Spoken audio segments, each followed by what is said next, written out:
ఆంధ్రప్రదేశ్ శ్రీకాకుళం జిల్లా నరసన్నపేట నియోజకవర్గం ఇదొక అందమైన ప్రదేశంగా అందరికీ తెలుసు. ఈ నియోజకవర్గం పడమరాన వంశాధార నది ప్రవహిస్తూ ఉంటుంది. భిన్న జాతులు సంస్కృతులు కలిగిన ఈ నియోజకవర్గంలో మత్స్య పరిశ్రమ వ్యవసాయం ముఖ్య జీవనాధారంగా ఉంది. 1952 నుండి ఇప్పటి వరకు 15 సార్లు ఎన్నికలు జరగగా మరి 2019లో ఇక్కడ ఉన్నటువంటి టీడీపీ అభ్యర్థికి విజయావకాశాలు ఎలా ఉన్నాయో వారిని అడిగి తెలుసుకుందాం. శ్రీకాకుళం జిల్లా నరసన్నపేట నుండి టీడీపీ అభ్యర్థిగా బరిలో ఉన్నారు బగ్గు రమణమూర్తి గారు. మరి అపోజిషన్ పార్టీకి గట్టి పోటీ ఇస్తూ ప్రచారంలో ముందుకు దూసుకెళ్తున్నారు. ఎలాంటి వ్యూహాలతో ముందుకెళ్తున్నారు, ప్రచారం ఎలా సాగుతోంది, వారిని అడిగి తెలుసుకుందాం. నమస్తే రమణమూర్తి గారు, ఎలా సాగుతోంది మీ ప్రచారం, ఎలాంటి వ్యూహాలతో ముందుకెళ్తున్నారు? ప్రచారం బాగానే సాగుతుంది. వ్యూహాలంటే నాకు తెలిసిందంతా ప్రజల మనసు తెలుసుకొని ప్రజల తాలూకా అభిమతంకి అనుగుణంగా పనిచేయడమే నా వ్యూహం తప్పించి నాకు వ్యూహాలంటే ఏం లేవు. ప్రజల మధ్యకి వెళ్ళడమే నా వ్యూహం. ప్రభుత్వం చేసే కార్యక్రమాలు, ముఖ్యమంత్రి గారు చేపట్టే అభివృద్ధి సంక్షేమ కార్యక్రమాలు ప్రజలకు తెలియజేయడం, అలాగే నిరంతరం ప్రజల మధ్యన ఉన్నాను కాబట్టి నాకు ప్రజల ఆశీస్సులు తప్పనిసరిగా ఉంటాయని పూర్తి విశ్వాసం. ప్రజలు కలిపి నాకు ఆశీర్వదిస్తున్నారు. ఓకే, మరి ప్రత్యర్థులను ఎలా ఎదుర్కోబోతున్నారు ఈసారి? ప్రత్యర్థులు పాత వాళ్ళే, కొత్తగా ఏం రాలేదు, పాత వాళ్ళే. మా గతంలో అతను 10 సంవత్సరాలు శాసనసభ్యుడిగా చేశాడు, 5 సంవత్సరాలు నేను చేశాను. గతంకి నాకు ఉండే వ్యత్యాసం ప్రజలు కలిపి గమనించారు. అందువల్ల తప్పనిసరిగా నాకు విజయం చేకూరుతుందని పూర్తి విశ్వాసం నాకు ఉంది. కుటుంబ నేపథ్యం కనుక చూసుకుంటే రాజకీయాల్లో ఎవరైనా ఉన్నారా, లేదా మీరు ఫస్ట్ వచ్చారా యాక్టివ్ పాలిటిక్స్ కి? అంటే ఆసక్తి ఎలా వచ్చింది మీకు రాజకీయాల్లోకి రావాలని? నేను చిన్నప్పటి నుంచి నా మీద సర్దార్ గౌతులచ్చన్ గారి ప్రభావం ఉంది. నేను యాంటీ కాంగ్రెస్. అలాగే నాకు మేనత్ భర్త అవుతాడు సింహ జగన్నాథం గారు. నా చిన్నతనంలో శాసనసభ్యులు ఉండడం, అతని తాలూకు ప్రభావం. అలాగే ఆ నేపథ్యంలో లచ్చన్న గారు అనుచరుడిగా నేను రాజకీయాలను ప్రవేశించడం. నా కుటుంబంలో ఎవ్వరూ రాజకీయాల్లో లేరు. ఫస్ట్ వ్యక్తిని నేను. నా తండ్రి కానీ నా తాత కానీ ఎవరూ లేరు. మాదొక రైతు కుటుంబం, మంచి రైతు కుటుంబమే. ప్రజలతో ఇప్పుడు మేము మమేకమై ఉండడం తప్పించి రాజకీయాల్లో ఎప్పుడు మా కుటుంబ సభ్యులు ఎవరు లేరు. అయితే నేను వచ్చి ఇప్పటికి సుమారు 35 సంవత్సరాలు అయింది రాజకీయాల్లోకి వచ్చి. 35 నుంచి 37, 38 సంవత్సరాలు అవుతుంది రాజకీయ నేపథ్యం అది. మరి ఈ 5 సంవత్సరాలలో మీరు సాధించిన అభివృద్ధి ఏంటి? ఎలాంటి అంశాలు మీకు సంతృప్తినిచ్చాయనుకుంటున్నారు? పేదవాళ్ళకి అందవలసిన కార్యక్రమాలు పేదవాళ్ళకి అందించడం నాకు ఎంతో సంతృప్తి వచ్చింది. నాకు ఒక విజన్, అంటే ఈవేళ కాదు, మొదటి నుంచి ఏవైతే అర్హులు ఉన్నారో అర్హుల వరకు కార్యక్రమాలు వెళ్ళాలన్నది నా తాలూకా అభిమతం. దానివల్ల కొంత ఇబ్బందులు కలిపి వచ్చాయి. తరువాత నా మనసును అర్థం చేసుకొని మా కార్యకర్తలు కలిపి నాకు పూర్తి భరోసా ఇచ్చి వెనకున్నారు. కాబట్టి నేను పూర్తిగా ప్రజలకు అందవలసిన ఏదైతే సామాన్యులు ఉన్నారో, పేదలకు ఉన్నారో ఆ కార్యక్రమాలు అందించడంలో నేను సఫలీకృతమయ్యానని నేను చెప్పగలను. ఓకే, అయితే మీరు చెప్పినట్టు ఇప్పటికే 2 సార్లు ఎమ్మెల్యేగా గెలిచిన అభ్యర్థిపై మీరు గెలిచారు. మరి 2014లో టీడీపీ నుండి పోటీ చేసినప్పుడు, ఇప్పుడు మరి 2019లో మీ విజయావకాశాలు ఎలా ఉండబోతున్నాయి అనుకుంటున్నారు? బాగానే ఉంటాయి.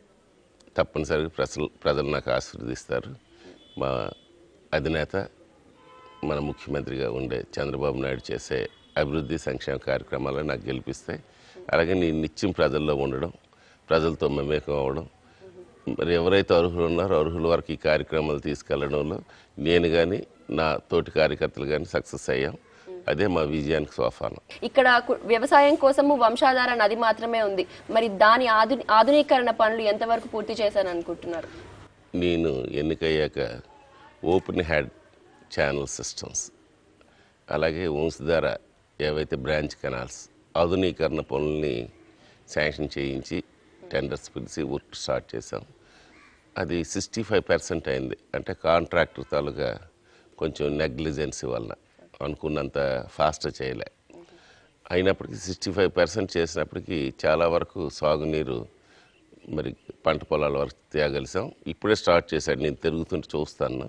మిగతా పని కలిపి స్టార్ట్ అవుతుంది. అంటే ఈ ఏడాదితో వాళ్ళకి ఏదైతే అగ్రిమెంట్ పీరియడ్ ఉందో ఆ అగ్రిమెంట్ పీరియడ్ ప్రాప్తికి ఆ వర్క్ కంప్లీట్ అయితే సాగునీరు చాలా వరకు సమస్య పరిష్కారం అవుతుంది. అన్నిటికంటే చెప్పుకోవాల్సింది ఈవేళ వంశధార ప్రాజెక్ట్. నా చిన్నప్పటి నుంచి వంశధార ప్రాజెక్ట్ రిజర్వాయర్ నిర్మాణం జరుగుతుంది, 2 పంటలు నీరు వస్తాయని అందరూ అనుకునేవాడు. నేను రైతు కుటుంబం నుంచి వచ్చాను. వంశధార ప్రాజెక్ట్ కంప్లీట్ అయిపోద్ది, మాకు సాగునీరు 2 పంటలకు వస్తుంది, 3 పంటలకు వస్తుందని భావించేవాళ్ళం. ఆ కళ కలిపి నిజమై ఆ ప్రాజెక్ట్ పూర్తయింది.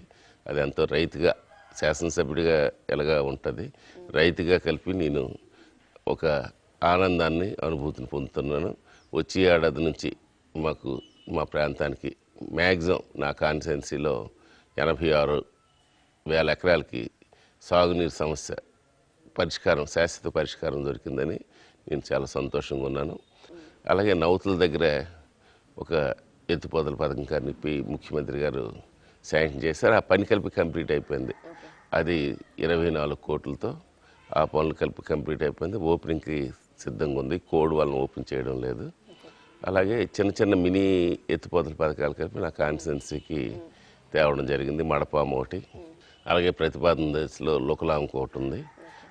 అంటే నా ధ్యేయం ఒకటే, ఈ కాన్స్టిట్యున్సీలో ప్రతి ఎకరానికి సాగునీరు అందించాలనేది నా ధ్యేయం. మరి తాగునీటి అవసరాల కోసం ఎలాంటి చర్యలు చేపట్టారు?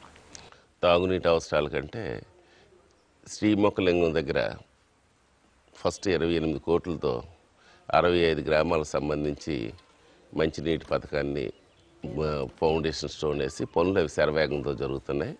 అప్పుడు ఫౌండేషన్ స్టోన్ వేయడానికి మన పంచాయతీరాజ్ మినిస్టర్ గారు వచ్చారు, లోకేష్ బాబు గారు. ఈ 65 కాకుండా ఇంకా కొన్ని గ్రామాలు ఉన్నాయి, దానికి కలిపి దాహార్తి తీర్చమని కోరడం. వెంటనే మనకు 20 కోట్లు ఇచ్చారు. ఈ 48 కోట్ల పనులు టెండర్ అవ్వడం, పనులు కలిపి ఈవేళ జరుగుతున్నాయి. శ్రీమొక్కలింగం వాటర్ స్కీమ్ 1, 2 అది త్వరితగతిన పూర్తయిపోతే సుమారు 92 గ్రామాలకి తాగునీరు సమస్య, ఏదైతే అక్కడ తాగునీరు సమస్య ఉందో ఆ తాగునీరు సమస్య పరిష్కారం జరుగుతుంది. అలాగే ఈవేళ నర్సన్నపేట పట్టణాన్ని కలిపి మంచినీటి సమస్య చాలా తీవ్రంగా ఉంది. ప్రభుత్వం దృష్టిలో పెట్టి ప్రతిపాదన దశలో ఉంది. నా ఆలోచన ఒకటే, ఈ నియోజకవర్గం నుండే ప్రతి ఎకరానికి సాగునీరు అందించాలి, ప్రతి ఇంటికి కుళాయితో నీరు అందించాలి. ఇక మీరు చెప్పినట్టు చంద్రబాబు నాయుడు గారు శంకుస్థాపన చేసిన సార్వకోట బొంతు ఎత్తిపోతల ప్రాజెక్ట్ పనులు అయితే శరవేగంగా పూర్తవుతున్నాయని అంటున్నారు. సుమారు ఎంత వరకు, ఏ టైం వరకు పూర్తవుతుండొచ్చు అనుకుంటున్నారు? అంటే వచ్చే ఏడాది జూన్ సరికి అందిపోవచ్చు. చాలా ఫాస్ట్ ట్రాక్లో జరుగుతుంది. మొత్తం పైప్స్ అవన్నీ రావడం, ప్రొక్లైన్ పెట్టి ఆ పైప్స్ అన్నీ ఎలక్ట్ చేయడం అన్నీ జరుగుతున్నాయి. శరవేగంతో పనులు జరుగుతున్నాయి. వచ్చే సీజన్ సరికి రైతాంగాన్ని నీరు అందించే పరిస్థితి ఉంది. అంటే శ్రీకాకుళం అలాగే ఆ ప్రాంతాల్లో, చుట్టుపక్కల ప్రాంతాలలో ఎక్కువగా మత్స్యకారులు ఉంటారు. మరి వారి కోసము జట్టీల నిర్మాణమే కావచ్చు, షెడ్సే కావచ్చు, లేదా వలలు పంపిణీయే కావచ్చు, అవి ఎంతవరకు చేశారనుకుంటున్నారు? మా కాన్స్టిట్యున్సీకి సంబంధించి వలలు, బోట్లు చాలా ఎక్కువ, ఇంచుమించు అడిగిన వాళ్ళకల్లా ఇవ్వగలిసినాం. అలాగే మెయిన్ డ్రై ప్లాట్ఫారం అంటే ఫిష్ ఎండబెట్టుకోవడానికి ప్లాట్ఫారాలు కట్టాం. అలాగే రాజారాపురం దగ్గర ఈ ఏదైతే ఉందో కోల్డ్ స్టోరేజ్, అలాగే అక్కడ విశ్రాంతి కలిపి కావలసిన మినీ జట్టి అనరు దానికి, మినీ జట్టి లాంటిది ఒకటి అక్కడ రాజారాపురం దగ్గర శాంక్షన్ చేసాం. అక్కడ ఈ మత్స్యకారులు వాళ్ళు అల్లుకోవడానికి వాటికి సరిపడిన వాళ్ళకి ఆ ప్రాంతాన్ని, అలాగే ఎక్కడైతే మా ప్రాంతంలో ఫిషింగ్ చేస్తారో అక్కడ ఎక్కువ ఫిష్ వచ్చినప్పుడు అక్కడ కోల్డ్ స్టోరేజ్ అంటే నిల్వ చేసుకోవడానికి ఆ కేంద్రం రాజారాపురంలో కట్టడం జరిగింది. అలాగే తీర ప్రాంతంలో కలిపి మరి ఈవేళ వాళ్ళకి కావాల్సిన ఏవైతే వలలు కానీ, మరి వాళ్ళకి కావాల్సిన బోట్లు కానీ, ఇంజిన్స్ కానీ అందించడం జరిగింది. అలాగే ఫిషరీస్కి సంబంధించి ప్రభుత్వం తీసుకునే నిర్ణయాన్ని కలిపి నేను స్వాగతిస్తున్నాను. అక్కడ చాలా వరకు ఏదైతే తీర ప్రాంతం ఉందో వేటకి వెళ్ళినప్పుడు వాళ్ళు ఉప్పు నీరు ఆ కెరటాలు వచ్చి కళ్ళు తగలడం, 50 సంవత్సరాలకే వాళ్ళ ఆరోగ్యం సహకరించకపోవడం, వాళ్ళు వృత్తి చేసుకోవడానికి, అటువంటి పరిస్థితిని ముఖ్యమంత్రి గమనించి, అలాగే మామూలుగా మెరైన్ ఫిషరీసే కాకుండా ఇన్లాండ్ ఫిషరీస్ అంటే గ్రామాల్లో ఉన్న ఫిషరీస్ కలిపి మురుగునీరు, బురద నీరులో కలిపి వేట చేస్తారు. దానివల్ల వాళ్ళకి అనారోగ్యానికి గురవుతున్నారని గుర్తించి 50 సంవత్సరాలకే వాళ్ళకి ఉపాధి కల్పించడానికి ఫెన్షన్ ఇచ్చే కార్యక్రమం కలిపి స్వాగతించారు. అది మంచి కార్యక్రమం. అలాగే మెరైన్ ఫిషరీస్కి ఏదైతే వేట టైం ఉందో, వేట నిషేధ టైం ఉందో ఆ టైంలో వాళ్ళకి భృతి కింద 4,000 రూపాయలు మరి ఇవ్వడం కలిపి చాలా సంతోషదాయకం. నాకు ప్రాణ సమానం మా ఫిషరీస్. నాతో వాళ్ళకి అటువంటి అనుబంధం. వాళ్ళ గురించి ఏ సంక్షేమం కావాలన్నా అభివృద్ధి కావాలన్నా నేను టాప్ ప్రయారిటీ ఇస్తుంటాను. వాళ్ళకి నాకు అటువంటి అనుబంధం ఉంది. ఓకే, ఇక శ్రీకాకుళం అనగానే మనకు ముందుగా గుర్తొచ్చేది పచ్చని పొలాలు, గుళ్ళు, గోపురాలు ఎక్కువ గుర్తొస్తుంటాయి. మరి ఇక్కడ ట్రాన్స్పోర్ట్ విషయంలో, ఇక్కడ టూరిజం విషయంలో మీరు ఎటువంటి చర్యలు చేపట్టారంటే చాలా కుగ్రామాలు ఉన్నాయి, చాలా బ్యూటిఫుల్ ప్లేసెస్ ఉన్నాయి, వాటికి కనెక్టివిటీ ఎలా చేయగలిగారు? టూరిజంని పెంచడానికి ఎలాంటి చర్యలు చేపట్టారు? టూరిజం పెంచడానికి ఇక్కడే మాకు అవతల సైడ్ సాలిహొండ ఉంది, కోర్మా ఉంది, కళింగపట్నం బీచ్ ఉంది.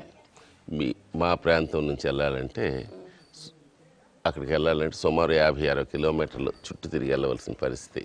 కనెక్టివిటీ ఏర్పడాలంటే ఈవేళ ఇక్కడ వనిత మండలం నుంచి గారకి అంటే మన సాలిహొండం కలపడానికి 74 కోట్లు బ్రిడ్జి శాంక్షన్ చేశాను. దానివల్ల టూరిజంకి మంచి ఊతం ఇవ్వచ్చు. యువతల సైడ్ కలిపి ఎప్పుడో పురాతనమైన లిపులు ఉన్నాయి, బౌద్ధ ఆరామాలు ఉన్నాయి మా సైడ్ కలిపి. ఇది కనెక్టివిటీ అయితే టూరిజం డెవలప్ అవుతుంది. శ్రీముఖలింగాన్ని 20 కోట్ల రూపాయలు ఇచ్చి మరి చుట్టూ మాడా వీధులు కానీ అక్కడ టూరిజంకి సరిపడిన వాతావరణ అంటే పరిస్థితులు కల్పించడానికి 20 కోట్లు మంజూరు చేసి పనులు కలిపి శరవేగంతో జరుగుతున్నాయి. ఇక్కడ యువతి యువకుల ఎంప్లాయ్మెంట్ విషయానికి వస్తే చాలా మంది ఇక్కడ చదువుకున్న యువతి యువకులు విద్యార్థులు వలసబాట పట్టాల్సిన పరిస్థితి అయితే ఏర్పడుతుంది. మరి వారి ఎంప్లాయ్మెంట్ కోసము ఎటువంటి చర్యలు చేపట్టబోతున్నారు? పరిశ్రమలే కావచ్చు, ఇతర ఇండస్ట్రీస్ ని శ్రీకాకుళంకి కానీ నర్సంపేట పరిసర ప్రాంతాలకు తీసుకొచ్చే ప్రయత్నాలు ఏమైనా చేస్తున్నారు? ఒక రకంగా ఇండస్ట్రీ గ్రోత్ ఇక్కడ అవసరం ఉంది. అయితే ఇక్కడ ఉండే ఇండస్ట్రీస్, నాకు తెలిసిన ఇండస్ట్రీస్ అంటే రైస్ మిల్స్ ఎక్కువ. ఈ జిల్లాలో ఉన్న రైస్ మిల్స్ ఇక్కడ ఉన్నాయి. అయితే రైస్ మిల్స్ వలన అసంఘటిత కార్మికుల పనులు దొరకొచ్చేమో కానీ చదువుకున్న వాళ్ళకి ఉపాధి అంత అవకాశాలు లేవు. అయితే దీని గురించి కలిపి నేను మరి దాని గురించి ఒక ప్లాన్ వేస్తూ మంచి గ్రోత్ సెంటర్ అంటే ఇండస్ట్రీస్ పెట్టడానికి గ్రోత్ సెంటర్ కలిపి ప్లాన్ చేసి ఈ చిన్న పరిశ్రమలు ఇవి తేయడానికి నేను ప్రయత్నిస్తాను. అలాగే మాకు దగ్గరలోని భావనపాడు కలిపి రాబోతుంది. భావనపాడు వస్తే చాలా వరకు మరి నిరుద్యోగ సమస్య కలిపి పరిష్కారం అవుతుంది. మరి 2019లో మీరు ఎటువంటి వ్యూహాలతో ముందుకెళ్దాం అనుకుంటున్నారు? మళ్ళీ అధికారంలోకి వస్తే ఏ పనులు ముందుగా చేపట్టాలని అనుకుంటున్నారు? ఇప్పటికే నేను ఈ నియోజకవర్గంలో ఉండే మెయిన్ కనెక్టివిటీస్ అంటే రోడ్స్ డెవలప్ చేయడంలో నేను ఎవరికి తీసిపోకుండా, అంటే నేను ఎవరికి మించిపోకుండా అనడంలే, ఎవరికి జిల్లాలో తీసిపోకుండా ఈవేళ నేను కనెక్టివిటీ గురించి పెద్ద దృష్టి పెట్టాను. శ్రీముఖలింగం రోడ్డు ఉంది, జర్జంగి శ్రీముఖలింగం రోడ్డు 28 కోట్లు శాంక్షన్ చేసి ఇప్పుడు పనులు జరుగుతున్నాయి. శ్రీముఖలింగం టు మన గొట్టా బ్యారేజ్ ఉంది, దానికి 15 కోట్ల రూపాయలు శాంక్షన్ చేయించాను. అలాగే ఉర్లాం నుంచి LK road to LK road సుమారు 28 కోట్లతో ఈవేళ పనులు జరుగుతున్నాయి, పనులు జరిగాయి. అలాగే ఎన్జే రోడ్డు మన నర్సన్నపేట నుంచి అడ్డుగా జలుమూరికి కనెక్టివిటీ డబుల్ రోడ్డు 14 కోట్ల రూపాయలు మంజూరు చేయించాను. అలాగే దేవాది నుంచి ఓయా మబగాం సిపి రోడ్డుకి 10 కోట్ల రూపాయలతో డబుల్ రోడ్ చేయించాను. అలాగే ఎప్పటి నుంచో పెద్ద బర్నింగ్ ఇష్యూ కోమార్తి నుంచి ఉర్లాం వెళ్ళాలన్నా, ఉర్లాం నుంచి బద్రి వెళ్ళాలన్నా ఓయా బుడితి చాలా బర్నింగ్ ఇష్యూ. అది ఒక 25 కోట్లు మంజూరు చేసాం. అవి కలిపి పనులు శరవేగంతో అవుతున్నాయి. ఇంకా గ్రామీణ రోడ్లు అయితే అన్నీ ఇన్నని చెప్పడానికి లేదు. సుమారు 1200 కోట్ల రూపాయలు నా నియోజకవర్గంలో సాగునీరు కావచ్చు, తాగునీరు కావచ్చు, రోడ్స్ కావచ్చు, హాస్పిటల్ బిల్డింగ్లు కావచ్చు, లేకపోతే కాలేజీ బిల్డింగ్లు కావచ్చు, ఇవన్నీ శాంక్షన్ చేసిన సంతృప్తి అయితే ఉంది. శాంక్షన్ చేయించుకున్న సంతృప్తి ఉంది. నాకు సుమారు ఒక 55 గ్రామాలు చిన్న కుగ్రామాల ట్రైబ్స్ ఉన్నాయి. వాళ్ళకు వైద్య సదుపాయం అందడం లేదని వాళ్ళ గురించి ప్రత్యేకంగా ఒక పిహెచ్సి కలిపి తెచ్చి మొన్న ఓపెన్ కలిపి చేసాం. బిల్డింగ్తో సహా శాంక్షన్ చేశారు గౌరవ ముఖ్యమంత్రి గారు. ఈవేళ అత్యధిక ప్రాధాన్యత వైద్యానికి ఇవ్వడం జరిగింది. నేను వచ్చినప్పుడు హాస్పిటల్ శిథిలావస్థలు ఉంటే గవర్నమెంట్ హాస్పిటల్ నర్సంపేటకు ఒక 9 కోట్లు, అలాగే బుడితి హాస్పిటల్ కలిపి శిథిలావస్థలు ఉంటే 3 కోట్లు, పైచిలుకు దగ్గర 4 కోట్లు, మన పోలాకిలో ఒక హాస్పిటల్ శిథిలావస్థలు ఉంటే దానికి 1,20,00,000, అలాగే సబరిగాంలో ఒక హాస్పిటల్, ఉర్లాంలో ఒక హాస్పిటల్ భవనాలు మంజూరు చేసి అవి ప్రారంభోత్సవాలు కలిపి చేసేయడం జరిగిపోయింది. హాస్పిటల్స్, కాలేజీలు కలిపి అధిక ప్రాధాన్యత ఇచ్చాం. ఇంటర్నల్ రోడ్స్ అయితే కోట్లాది రూపాయలు తెచ్చి చేసాం, ఇంక చేయవలసినవి ఉన్నాయి. అలాగే ముఖ్యంగా చెప్పుకోవాల్సిందంటే నర్సన్నపేట పట్టణం అభివృద్ధి కలిపి పెద్ద ఎత్తున ఇవాళ కార్యక్రమాలు చేసాం. అవి పనులు శరవేగంతో జరుగుతున్నాయి. అయితే ఎలక్షన్ టైకే కంప్లీట్ అవ్వాలని ఒక ఎజెండాతో పనిచేసినప్పటికీ పీరియడ్ సహకరించలేదు. యువతలో తుఫాను అనొచ్చు, కాకపోతే ఇది అవ్వచ్చు. దానివల్ల కొంత బ్రేక్ అయిన వల్ల ఇంక 2 మాసాల్లో నర్సన్నపేట పట్టణంలో మురుగునీరు లేకుండా డ్రైనేజ్ వ్యవస్థని ఇంప్రూవ్ చేయడానికి ఒక రకంగా చెప్పుకోవాలంటే ఈ రాష్ట్రంలో కాదు దేశంలోనే గ్రామీణ ప్రాంతంలో మొట్టమొదట అండర్ గ్రౌండ్ డ్రైనేజ్ సిస్టమ్ ఒక పెద్ద గ్రామాన్ని మరి నర్సన్నపేటలో స్టార్ట్ చేయడం జరిగింది. సుమారు 72 కిలోమీటర్లు. అది ఒక 2 మాసాల్లో కంప్లీట్ అయ్యి ఆ గ్రామం అంతా సుందరీకరణ చేస్తే ఇది ఒక మోడల్ విలేజ్ అవుతుంది. Thank you so much sir. Wishing you all the best. Thank you.